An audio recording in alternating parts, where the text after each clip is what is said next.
Hey y'all. Hey. It's me, Dolores, the pastor's daughter. Hey. What is going on? How are y'all doing? Let me just do a quick check and make sure you guys can hear me okay. And then we'll go from there. Let me just do a quick check. Okay, so you can hear me good on YouTube. Hey, what y'all been up to? Okay, let me tell you about my day. I slept the entire day. I think it's something about the storms. Like, you guys know that whenever there's rain, storms, stuff like that, it just, my fibromyalgia just starts reacting. So I think today was one of those type of days. It was like after the storm, I think there's still a lot of pressure in the air, and it just, it just made me pretty tired. So I just rested most of the day. Actually, I slept, okay, most of the day. So it was more than just rest. It's like it was a real life sleep. So that's what happened to me today. And then I got a call from America's Best that my glasses were ready because I'm wanting some cuter frames, just some different type of frames. And so last week, my husband went with me to America's Best, and he picked out some frames that I just thought were so nice. And I didn't even want to take off the the little try on pair at the store. So I knew those were the ones. So I got those today, and I love them. They're super cute. So when I come back on camera, I'll make sure you guys get to see those. But yeah, so we are okay. First of all, I want to just give myself a little shout out for the consistency, okay? In doing these lives and all of that, because I don't always feel like it. But I'm just trying to do some work on myself, to kind of help me, get myself together and to just be able to be there for you guys like I want to. So I'm working on that. But once you get in, if you don't mind liking and sharing the video, and if you haven't subscribed to my YouTube page, please do that. And also, if you have not subscribed to my email list, it's in the description. So go ahead and do that. And if you haven't purchased my book yet, like, go and do that. Like, come on, you guys, like, you got a lot of to-dos to do, okay? But yeah, so please join my community. I would love to have you. This is a growing community. We're just, getting started good, but I think I have shown, over the course of this year plus that I've been speaking out, and since I've created these channels, that I'm doing the work. I'm doing the work that I'm hoping one day I'll be able to help you get through. And so this is what you see now. Like, you see me doing the work in a very transparent, open way. And like I said, I didn't want to make this decision lightly, but I also wanted to bring you guys in on the process, of me just working the steps and making sure that this decision to divorce my father was a decision that was made with careful consideration. And so we are steady making progress. You guys know that my book is out for digital download, and don't tell anybody, but it's actually, the paperback is out, but I made a mistake. Well, I caught a couple of errors that I just couldn't live with. So I republished it, which it'll be ready like probably in the next day or two. It'll be available for sale on Amazon, the paperback, you guys. So be in anticipation for that. It's the first of the month, so y'all save y'all coins, okay? Y'all should be good and ready to purchase my book, okay? But anyway, so I'm excited though. I'm excited for you guys to get the book in hand, because honestly, I love a good book in hand too. Now I do have Kindle, and so I do read a lot of books on Kindle as well, because I mean, you just can't buy every book. But there are some books that I just want to have like the actual book. And so I know that, a lot of my friends and family and others have wanted to get the paperback, just because it means a lot to get it, and there I am with my cute self on the cover, it's right there on the right hand side. and and so yeah, I can't wait for you guys to get it and for us to actually like go through it together. I want us to kind of be like a book club almost, so we go through, each of the episodes and the chapters, and we just really talk about, and I actually have real candid conversations with you guys about the things that I have been through and the things that I've experienced and witnessed. And yeah, it's like you can't put everything, I can't put every story in the book, but excuse me, guys.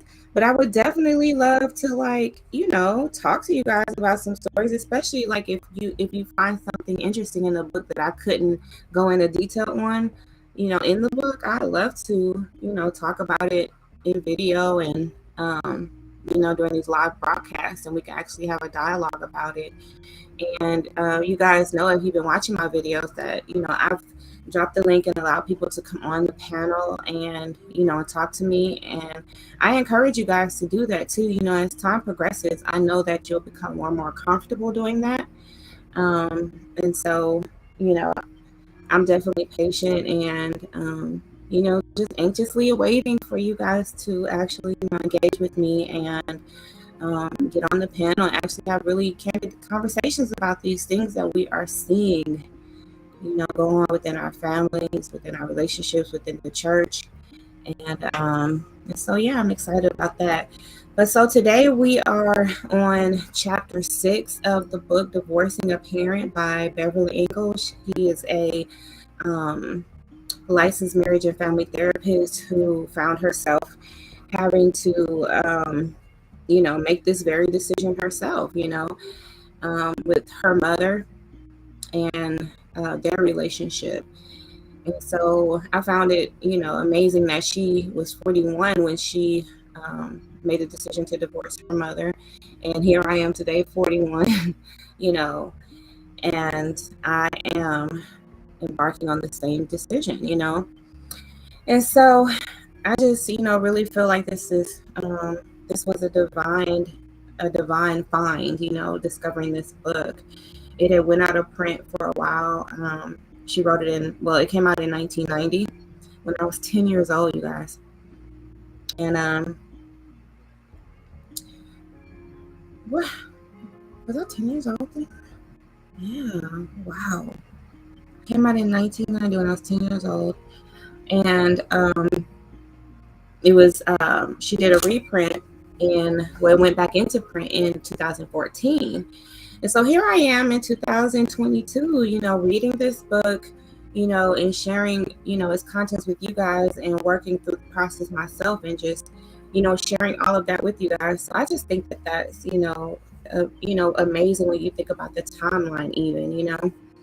So let's just get into it. Actually, this chapter 6 is really not that long, but it seems like, when I just thumb through it, it seems like it has some really good information in it that I feel like will just get us more prepared for this process. So the title of this chapter is Divorcing Without a Lawyer, and it's the mechanics of divorce. Okay, so this is, getting into the process of it all, just getting more.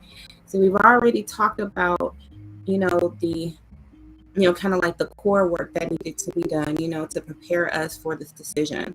And then we talked about, the critics and, how do we deal with that? How do we deal with our internal critic, and how do we deal with external critics? How do we deal with our children and that whole dynamic, when it comes to the grandparent and the grandchildren relationship, and how do we communicate that? And, so we've talked about a lot of really good things, and we've just been building on and building on and building on it. And so now here we are with the actual mechanics, the actual mechanics of the divorce. Okay, so let's get into it. Okay, there are two aspects to divorcing a parent: the internal process of letting go of your parent, which I call the emotional divorce, and the external process of the actual physical divorce. It is inevitable that when you divorce a parent physically, meaning that you end the parent child relationship with the intention of never seeing your parent again, you must also divorce him emotionally. On the other hand, you could choose to divorce your parent only emotionally, which means that you cease to feel a close bond with him, but opt to maintain some limited contact. You may no longer consider yourself related to your parent, but just as after a marital divorce, you may see your parents sometimes because of your child or other family members and events. In this chapter, we will discuss how to go about physically detaching yourself from your parent. In the next chapter, we will address the emotional aspects of divorce. When you physically divorce a parent, you need to sever the ties as completely as possible in order to really feel divorced. Otherwise, you will vacillate, continuing to agonize over whether or not you should try further. By physically divorcing your parent, you can make a strong statement that you are going to survive without your parent, without his approval and consent, that you are indeed going to survive in spite of his rejection and neglect. As Paul Tillich stated in his book, The Courage to Be, the courage to be is the courage to accept oneself as accepted in spite of being unacceptable. Oh, wow. Let me read that again, y'all. Hold on. Okay. The courage to be is the courage to accept oneself as accepted in spite of being unacceptable. Gosh. That's gonna take like I gotta chew on that for a minute, okay? Okay, this next part is the formal declaration. Okay, let's get into it. While some of my clients have not felt the need to make a formal statement directly to their parents, many have felt it necessary to do so. In some cases, they wanted to give their parents the unambiguous message that they don't want any further contact. Some said they needed to make their intentions known formally, because doing this helped them to stand firm with their decision. Jennifer told me, okay, y'all, this is what Jennifer said. I need to tell my father in writing that I'm divorcing him, because this way he won't continue to try to convince me that we can still have contact.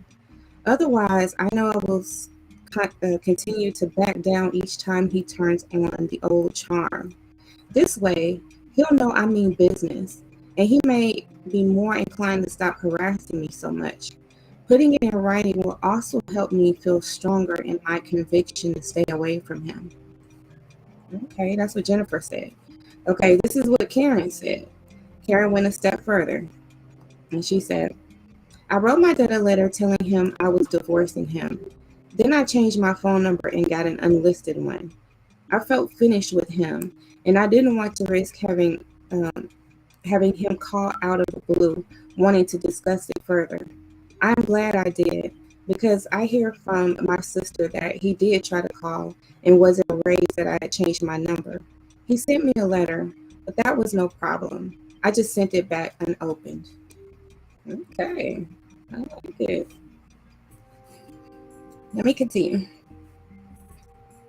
You can make your divorce declaration directly to your parent through a divorce letter, a formal divorce decree, or in person.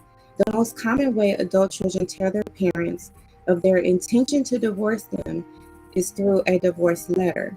This is a letter you compose stating your intention to divorce, that's number one. Number two, your reason for divorcing if you wish to share them. And number three, what this means in terms of future contact and what connection you wish to maintain, if any. Here is Jennifer's letter. Okay, this is what Jennifer wrote to her father. Dear Mr. Carter, yeah, she said Mr. Carter. She didn't even call him dad no more. She was just like, Mr. Carter, okay? Although you are still legally my father, from this day on, I no longer consider you my father, nor do I consider myself your daughter. From this day forward, I consider myself divorced from you. I do not wish to ever have any contact with you of any kind. I do not want to see you in person or to communicate with you in any way, including having telephone conversations or corresponding by mail. My mind is made up about this, so there is no need for us to discuss it any further. Please respect my request and my privacy. Jennifer McLean. Okay. And she signed. Okay. First and last name, honey. Okay, so this is Michael's letter to his parents. Dear mother and father, this letter is to inform you that I consider myself divorced from you. You are not the kind of parents I wish to have. Since you have made it clear that I am not the kind of son you wanted, it hurts me to do this, but I must in order to begin to heal from your rejection and to begin my life anew. By divorcing you, I give up any hope of having you understand me or stop judging me. I also give up all claim to any inheritance or any assistance from you of any kind. I have made my lawyer executor of my estate and have given him sole authority in case of an emergency, my hospitalization, or my death. Michael. Oh, wow. He said, I don't even want you making any decisions for me when I die. Like, y'all, that is serious right there. I feel the same way. Okay, some clients formalize their divorce declarations even more by writing up divorce decrees. Okay, look, I'm team divorce decree, you guys. Okay, the declaration for divorce, it says, I, and then you fill in your name, being of sound mind and body, do hereby claim final judgment of dissolution from, and then you put your parents' name, parents of said petitioner. The petitioner, blank, claims as causes unusual punishment and cruel and malicious treatment from the named offenders. Let it be known that as of, I'm sure that's the date, claims no relation to all above named offenders. The petitioner, blank, is under no obligation financially or emotionally to any of the above offenders. The petitioner, blank, is guaranteed status as a single person with no immediate relatives. Therefore, the petitioner, blank, claims no relationship to at all to the above offenders. Y'all, I'm team divorce decree. What y'all think? Like, yes, I need a written up.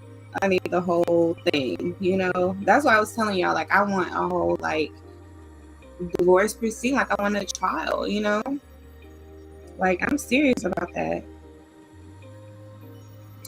So, okay, I'm gonna continue reading. Your formal declaration may simply state your intention to be divorced, or it may also include some additional stipulations. For example, that your parent is to have no contact with you in any way, that he or she is to stay away from your children, or that you are not in any way financially responsible for your parent. Even though you do not need a lawyer to divorce your parent, some people do take legal measures, such as making their wishes known to an attorney and writing up a new will. One woman specified in her new will that she did not want her body buried in the family. Some adult children have legally changed their last names or given themselves entirely new names. In rare instances, people have been known to file restraining orders to keep a dangerous parent away. Some people, like Connie, have simply written a poem to say goodbye. Oh, look, you guys. Okay, let's read Connie's poem. I loved you, Mama. Mama, I loved you. With all my little heart and all my little soul. I loved you, Mama. And you chewed me up and you spit me out. You hated me. You despised me. You detested me. All because I really and truly loved you. And I still do. I still love you. I probably always love you. But I can't take it anymore. I'm so tired of trying to believe that you love me half as much as I loved you. I'm tired of pretending and bending to suit your needs. You see, I have my own needs. I need to be loved. I need to be cared about. I need what you couldn't give me. So I must say goodbye. God knows I wanted it to be different between us. I used to dream of the day you come around, the day my love would overwhelm you, the day my love would save us. But my love is not enough, and your lack of love will kill me if I don't get out while there is something left of me. Oh, wow. That's really deep, y'all. So what do y'all think? Like, what would be your, like your way of doing things? Like, would you do the divorce decree? Would you do a poem? Would you do a letter? I think that the way I want to do it is like both writing it in a book, and in video. That's my way now, um, and that to me is symbolic of how things were for me growing up, so it means a lot to me to be able to do it this way, the way that I'm doing it. So, okay, let's continue. If you decide you want to make your divorce declaration in person, practice doing so in the same way you did earlier when rehearsing your confrontation or farewell. You can practice with an empty chair, into a tape recorder, or with a partner filling in for your parent. As you did with your confrontation, choose a safe place for your meeting. Know what you are going to say ahead of time and make sure you say everything you want to say, because this may be the last time you get a chance to talk with your parent. There is no need for a discussion. It is too late for that now. Just say your goodbye and leave. As mentioned earlier, when we dealt with confrontations, you will obviously not want to make your divorce declaration in person if your parent is dangerous, or if there's any chance that you yourself might end up becoming violent. Okay, so y'all please keep that in mind. That you don't want to ever put yourself in a physically dangerous situation, whether it be you fear that they will physically retaliate or that you will, so you have to do a check within yourself too and make sure, that you have all of that in check. And if you can't do it, then don't do it, um, it's I can tell you, I don't even have to know the situation, that it's not worth it, so just make sure that you really consider that aspect of it is the physical danger of it too. Okay, so this next section is divorcing a parent after he has divorced you. Okay, it can still be done. Okay, it's just like when somebody try to fire you, like, no, I quit. No, it's not. No, listen to me. I'm just playing. Okay, let's read. Sometimes adult children need to formally divorce their parents because their parents have completely rejected them. Although some parents divorce an adult child when he begins to stand up to them and confront them, as discussed in chapter 3. Most often they do so because they cannot accept their child's lifestyle. Whether the child is gay, has married someone the parents disapprove of, done something they don't like, or joined a religion they don't accept, the message these parents give is the same. Your lifestyle is so abhorrent to us or causes us so much pain or embarrassment that we cannot tolerate being around you. Kevin, a gay client of mine who had been rejected by both his parents, felt it was necessary to make a formal divorce declaration. Oh, okay. So we're gonna hear about Kevin's story, y'all. Okay, so this is what Kevin said. When my parents stopped talking to me, I felt devastated.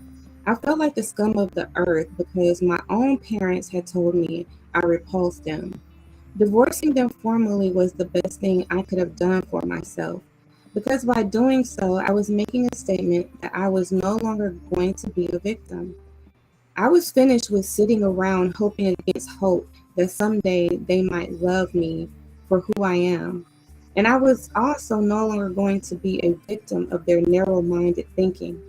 I was the one who was taking the action, not just idly standing by while they rejected me and tried to make me feel like I was bad.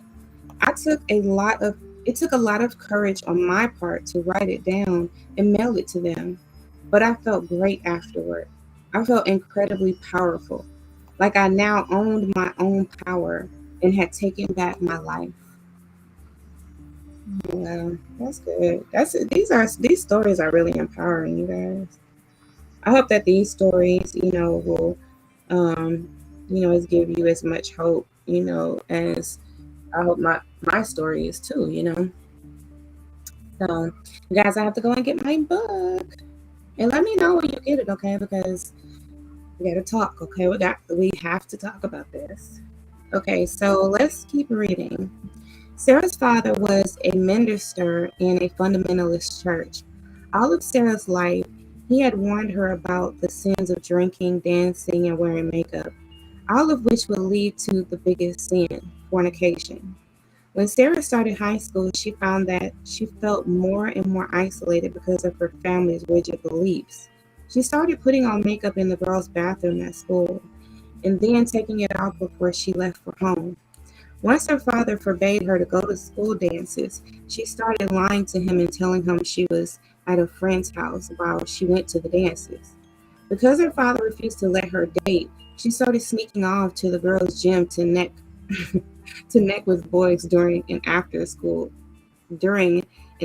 school dances. Gradually, she let them go further and further with her until she finally had intercourse with several boys. Oh Lord. So she was back there necking the boys. Like, what's necking? You can tell this book is a little old though. Okay, let's continue. When she became pregnant, she was so afraid of her father's wrath that she ran away from home. She lived on the streets for a while, where she met an older girl who befriended her and taught her how to steal and panhandle for a living. Sarah missed her family, and as the time drew closer for her to have her baby, she knew she couldn't continue to live as she had been. Finally, she broke down and called her family. She told her mother and father that she was pregnant and begged them to let her come home to have the baby. They refused. Her father yelled at her that she was a sinner and that she had disgraced the family. He told her that she had made her bed and that now she could lie in it, and that he never wanted to hear from her again. This was 10 years ago, and Sarah has tried to contact her parents several times since, but they still refuse to talk to her. They have never seen their granddaughter. Mm. Even though Sarah's parents had essentially divorced her years ago, she now needed to divorce them. She needed to give up trying to get back into their good graces. Continually trying to regain their love kept her emotionally bound to them and kept her from going on with her life. Sarah decided to write her parents and officially divorce them as a way of breaking out of the victim role. I needed to do it so I would stop feeling guilty and bad about myself, she told me. They were still punishing me for something I did as a teenager. I wanted to go on with my life. I needed to let them go so I wouldn't continue punishing myself. If your parent if your parent has turned his back on you, it will be important for you to formally divorce him as a way of taking back your power and as a sign that you have given up trying to please him. Otherwise, you will continue to feel like a bad person, and this will affect your self esteem. You can accomplish the form of divorce through any of the means discussed above. The important thing is that you do it. Oh, I didn't even really like think about it like that, you guys. Like, I didn't think about um when when the child themselves has been divorced, when the parent divorced the child, and then how that child has to, come back and divorce themselves from that relationship. So that's really deep. Like, what do y'all think? I know there's got to be some of your situations, and yeah, my heart goes out if that's how it has to be because you've already felt so rejected, and I know that's really tough. Okay, so the next section is divorcing your entire family. Ooh, oh my goodness, I do not envy you if this is okay, if this is, your situation. But here it goes.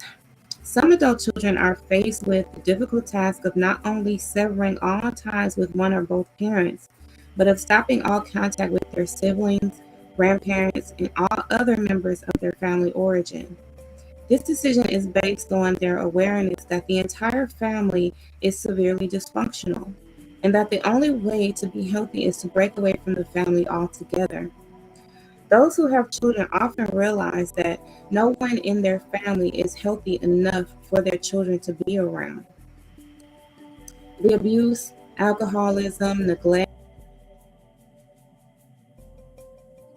or over to the which either poor role models for the children or a potential danger to them. It is not always the adult child who makes the break. Sometimes they are cast out of the family because they dare to talk about the dysfunction, alcoholism, or abuse, or because they reported their parents, grandparents, or siblings to the police or to Child Protective Services. Having the family secrets exposed may enrage other family members. How could you report your own father? How dare you tell those lies? Why couldn't you just keep it within the family where it should be? We watch him to make sure he doesn't do that anymore. Why did you have to bring in the police? Whether it is your decision or that of your family members, severing all ties with your entire family is particularly devastating. Ooh, I bet it, y'all. Ooh, yeah, that would be devastating. Um, you will need a long period of time for mourning and readjustment, a time to evaluate your life and discover who you are without your family. For some, this is a time to face their aloneness in the world. Having faced this, they have discovered who they are. Jody expressed this very well when she said, I had to give up my family in order to find out who I am. Roxanne told me what it was like to divorce her entire family. Okay, y'all, this is Roxanne's story, and it's a long story, so this is gonna be juicy. Okay, it's a really long story actually. Okay, so this one's gonna be juicy. This is what Roxanne said. At 16, I confronted my dad about his sexual abuse yet again, only this time with my mother present. He laughed in my face, called me a liar, and challenged me to call the police. I picked up the phone, whereupon he flew across the room and punched me in the face. He then proceeded to convince my mother and brother and sister, who had just walked in the door, that I was a candidate for the nut house. Sent my brother and sister back out to play and me to my room. And I gave my mother some sleeping pills because she was complaining she just couldn't take it anymore. And then he went in to take a shower. I ran away that day and never went back. That was the end of my abuse, but not of the effect it had on my life. During the next 6 years, I had a relationship with my mother, but only during those periods when my dad had left her. She just didn't want to be alone, so she would pretend to be the ideal mom I had always dreamed of. That is, until my dad came back. Then, once again, I didn't exist to her. Finally, she divorced my dad, but was still seeing him off and on. 3 months pregnant with my daughter, I explained to my mother that if she got back together with him, I wouldn't allow her to see or know my children, not out of spite, but for my children's safety. I began to see the real her shortly after our little talk. Along with my brother and sister, I had gone to a Christmas party at my mom's office. By this time, I had been in counseling for over a year. That night was a real eye-opener. The topper was when my mom asked me to entertain her date for the evening because she couldn't stand him anymore. This guy was already getting too close to me, and once again, my mom was pushing me into taking her place with a man. I told her, you did this to me as a kid. when I had no choice. Now I'm an adult. I do choice. And the answer is no. After such a crazy night, I decided my New Year's resolution would be to limit my time with my mom and to stay away from my brother and sister, who were too far gone into their drug addictions. 2 weeks went by, and I hadn't talked to my mom. Normally, I would call her almost every day, but the longer I went without calling her, the better and worse I felt. My husband was amazed that she hadn't called me, but it showed me how one sided our relationship was. 2 months went by, and I found out what I had suspected all along. My dad had moved back in with her. I was so glad that this happened before my daughter was born. My mother had hurt and betrayed me one last time. 9 months after separating from my family again, my dad blew his head off with a shotgun while drinking at his parents' house. When I was a little girl, I had believed that if my dad would just die or go away and never come back, we could finally be happy, normal family. Then everyone would see how much I loved them and that I had been telling them the truth about him all along. Maybe his death came too late, when the family was already too damaged. Maybe my mom was always as sick as my dad, but just showed it in a different way. 6 months later, I wrote letters to my mom, her mom, my dad's mom, my brother, and my sister, divorcing everyone individually. I got 3 responses. My sister responded to the letter I wrote my mother, informing me I was as crazy as my dad and that I belonged in a mental institution. My dad's mom said I should forgive and forget. My mom's mom said she had no idea that I had been abused and still couldn't understand why I needed to break away. She too told me to forgive and forget. Hey, Minister Ben. Hey, thank you. Yes, yes, yes, yes. Please catch the replay. I've been reading chapter 6 of this book. We are in steady making progress. I believe there's 2 more chapters in this book. So, yeah, like this is just a really, really interesting book. So, thank you for popping in. Okay, so let's continue reading. It's been 3 years since I divorced them, and facing the truth about my mother and the fact that she never felt the love for me that I feel for my daughter has been the hardest thing I have had to face so far. Divorcing my family has also meant giving up all hope that they will ever believe me, care about me, or come out of denial. When I divorced my family, I was really ready. I had been separated from them for 1 year. During that year, the longer I was away, the better I felt about me and my life. I began to feel good about my choices. I was really glad that my daughter wouldn't know my family because they would have poisoned her by taking away every precious and beautiful moment I had with her and making it ugly. They would have made me see her as being bad and manipulative. Because of my divorce, I see my daughter as the precious gift she is. I see my husband as the caring person he is. Wow, that's good, you guys. It's just like, I believe that it, enhances all of your other relationships when you cut toxic relationships. Okay, let me continue reading. Who was this? What's her name? Jennifer? Is that her? Roxanne. This is Roxanne's story. Okay, so let's continue with Roxanne's story. My family, excuse me, my family was always in the background waiting to take every happy moment away from me and make it bad. They found something wrong in everything. I wasn't free to be happy or to care deeply about anyone. A year after I divorced my family, I quit drinking, thanks to God and to the fact that I didn't need it anymore. I could finally enjoy myself without drugs.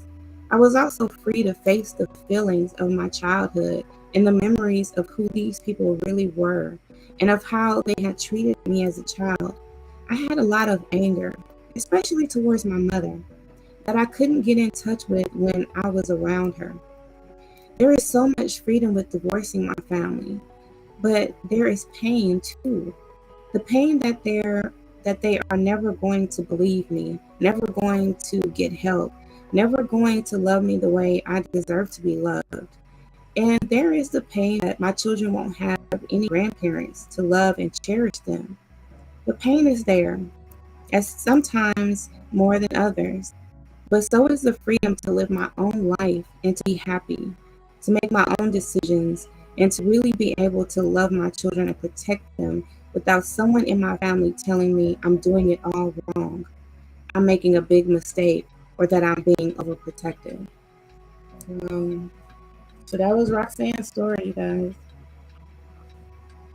That was Roxanne. So the next story is Connie. So what do y'all think of Roxanne's story? What do y'all think of Roxanne? Of her story? Excuse me. I think it's interesting. You know, I can, like I said, I see I can relate to every last story that I've read so far. You know, which is kind of like it makes me feel better, and it also makes me feel worse. You know, because it's like, wow, there's really like other people who have gone through this. You know, but but it also makes me feel like I'm not the only one going through this. You know, so it's like, I don't know. So let's get into Connie's story. He said Connie had a similar experience when divorcing her family. Okay, so this is what Connie said. Divorcing my parents and my sister has given me a freedom no words can describe. And there are also no words to describe the pain I endured when I separated from them. But if I had to do it again, I wouldn't hesitate for a moment. I had to get away from them in order to build a brand new self-image. They had me believing I was worthless, and that is a lie. I couldn't make new friends while I was under their control and manipulation. My relationship with my son improved 110% after I divorced my family. I needed space, so I separated what was true about me from their image of me. I feel a great sense of relief, and I have peace of mind because I don't have to pretend that there is love when there isn't. I'm more in touch with my feelings and my true nature. I feel more confident, vibrant, more alive. I now have ambitions and goals that are my own, no one else's. I'm able to stand up for myself with other people now. I am more outspoken. And one of the best results of all is that I have a wonderful sense of humor that had been buried. I feel free to have fun now. I didn't feel this way before. I feel free to be happy, free to be an authentic person. I can have men friends and women friends and not be ridiculed. I have a better job than I ever had in my whole life. I have social activities now that I didn't have the time or energy for before. I used to spend all my time and energy trying to fix my family. My new friends are healthier. I'm no longer attracted to unhealthy people. Saying goodbye to my family was extremely difficult, but it was a matter of life and death for me. My spirit was almost gone. Now I have a very lively, very lovely spirit. Oh my goodness. Yeah, that feels like exactly how I feel, you know, like I feel like more of who I always was, you know. But yeah. So let me ask you this, like, where are you in the process? Like, do you guys feel like that you were already there? You know, I know that some of you probably was like, yeah, I've done this already and didn't even really know that that's what I was doing, but I've already done this, you know. So like, how has your process been? You know, how did you do it? You know, and how have you been emotionally, and um, have you been able to maintain, or have you kind of like slipped back into like contact, and then maybe felt like you could keep contact now, like maybe it had been long enough, or that you just, had to divorce them again, or like what? I just want to know what you guys think. Anyway, so let's get into this next section, which talks about divorcing a parent who has died. Okay, and this is the last part of this chapter. See, I told you guys this chapter 6 wasn't that long, so I've only been off for like 45 minutes now. Whereas, some of these other chapters have taken like 2 hours. But of course, I was like talking in between, so more than likely it's my fault. But yeah, this is not one of the longer chapters. But so let's get into this. And there, I can see already there's a good story that's going to be in there.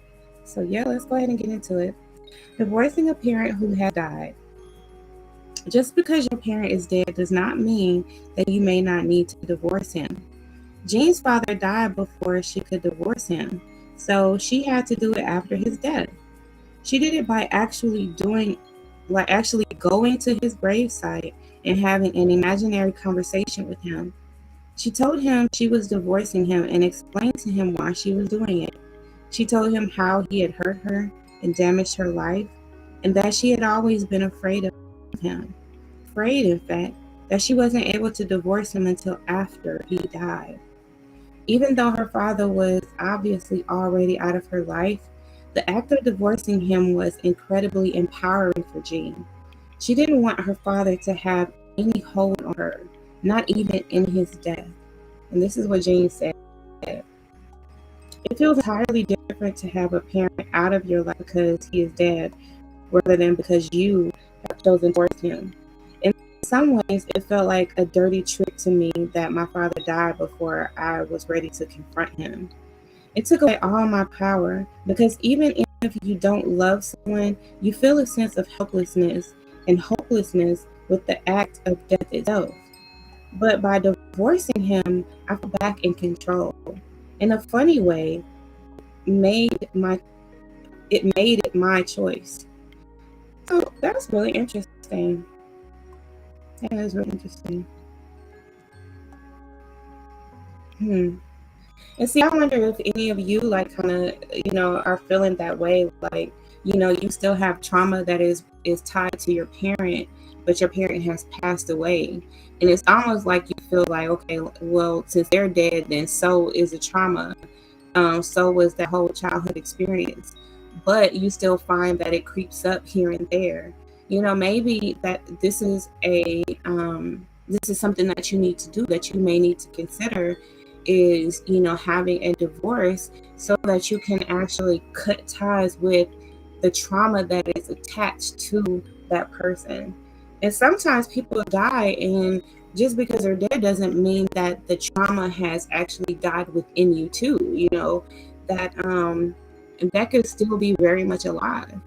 And I can imagine that some people wouldn't want to hold on to that, because they think, okay, well, because that person's dead, there's just no way that I'm going to ever get any type of justice or any type of closure or any type of anything.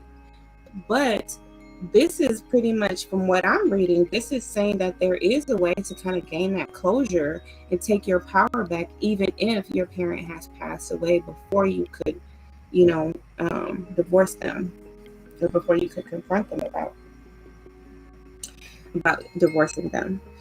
So let's get into Vanessa's story. This is really interesting when talking about Jean and her story. So this is Vanessa. Vanessa had temporarily separated from her father 2 years before he had recurrence of cancer. She had separated in order to get away from her father's constant criticism. But when she heard he had cancer, all that seemed unimportant. She called him up and told him that she would like to reconnect with him again. He was still hurt from the separation, and in his usual cold and vindictive way, he said, "We don't have anything to say to each other." But Vanessa persevered. "I really would like to try again, Dad. I've missed you." He answered, "Well, I didn't miss you." He ended the conversation by saying, "I'll think about it." And this is what Vanessa said about her experience. "Even though I was afraid of being hurt, I wanted to do it for him. After all, he was dying. About a week later, he called from the hospital and said, 'I lied to you. I did miss you.' I felt very encouraged by this and flew to New York to visit him in the hospital. It wasn't long before I realized that the relationship had to be on his terms. And it wasn't long before he started to criticize me again, just as he had most of my life. He blamed me for all of our emotional problems. There was no give and take. I also began to realize that I didn't have feelings for him as he was now. All my love is for my memory of the father I'd had when I was 6 years old, my nice daddy. When my father died several years later, we were on speaking terms, and I grieved his death. But I was also relieved. It wasn't until after his death that I realized I hadn't been a nice person, that he hadn't been a nice person, and that I didn't respect him. He didn't like females, and his dislike for me had been very destructive to my self esteem. I wasn't able to divorce him while he was still alive, and I don't regret that. But I realized after he died that I still needed to divorce him, even though he was dead. I needed to finish up my work with him. Writing him a divorce letter was the best thing I've ever done for myself. It really helped me to end the relationship once and for all, and on my terms. Just recently, while lighting a morning candle to commemorate his death, I realized I was glad he was gone. Wow, let's do it, y'all.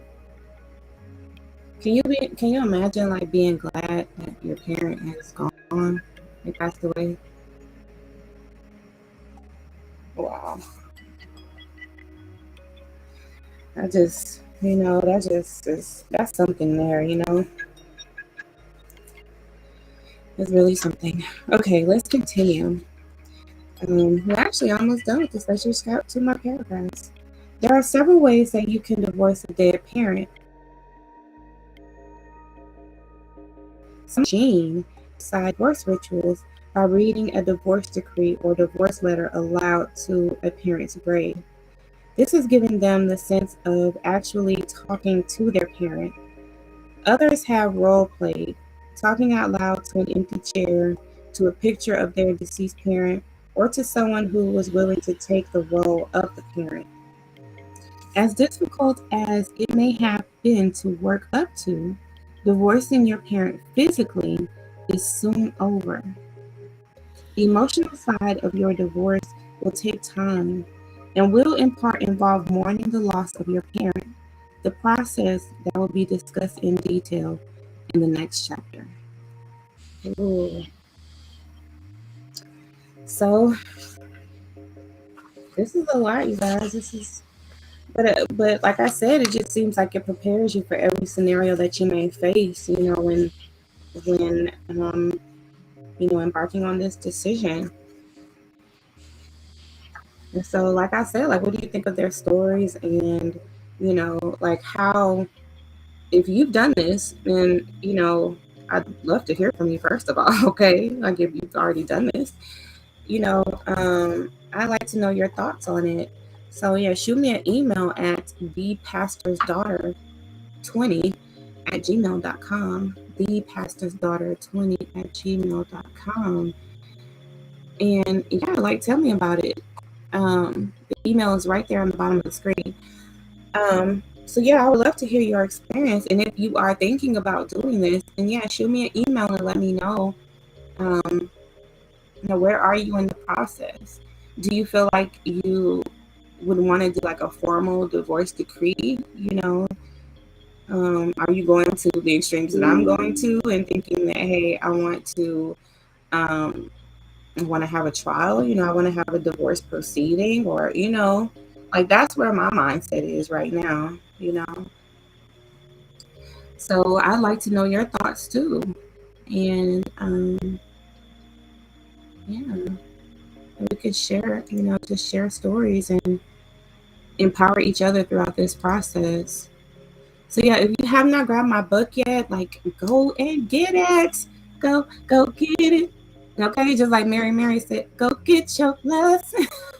Okay, because it will bless your life. Okay, it will bless your whole life. yeah, so that was chapter 6. So yeah, let me know what y'all think of chapter 6 and the progress that we've made so far.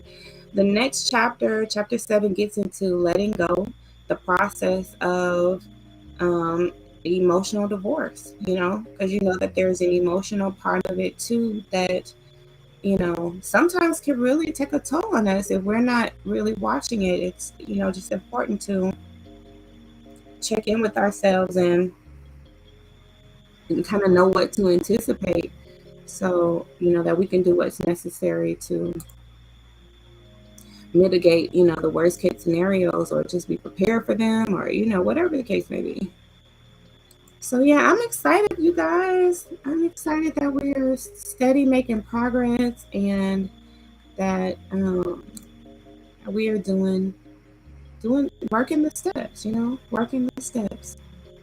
So it's like when you've done things this way, when you have actually taken the time to work through the process, to have thoughtful